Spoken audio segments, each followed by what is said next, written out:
呢個係有關一條橫街嘅記錄，亦都係有關一個人生嘅記錄。大家好啊！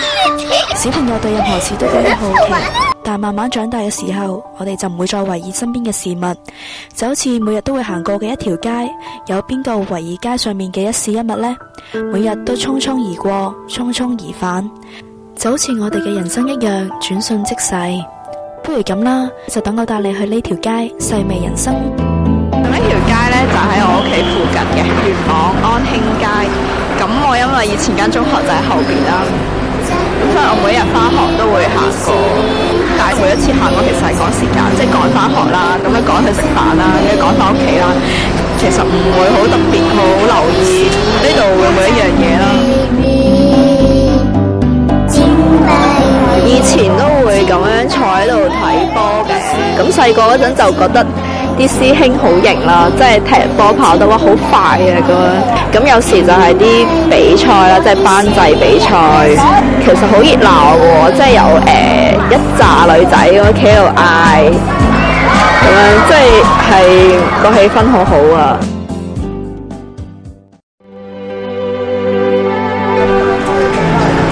6年幾？我哋呢啲就係真係香港土生土長嘅原居民，真係4點幾開鋪噶啦，做到夜晚9點。我先生嚟㗎，翻工嘅，佢一休息即刻又嚟幫手，咁咪兩夫婦咯。2年幾啦？呢度開工啦，6點9咯。特色就冇乜特色㗎啦，一支做賣普通五金啊、汽車維修啊、零件嗰啲嘢咯。我啲街坊都好熟下嘅，大家隔離鄰舍啊嘛。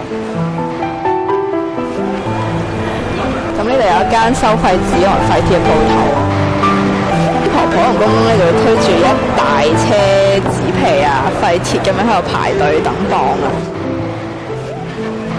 佢哋又係因為要謀生而買啲紙皮啊、執垃圾咯，定係因為佢哋想打發時間而咁樣做咧？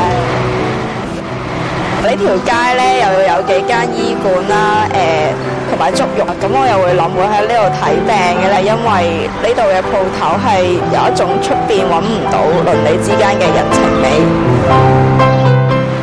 好多女同學都話，會考得差，揾個人嫁咗佢咪算咯，因為讀咁多書都不外乎想揾一個好嘅歸宿。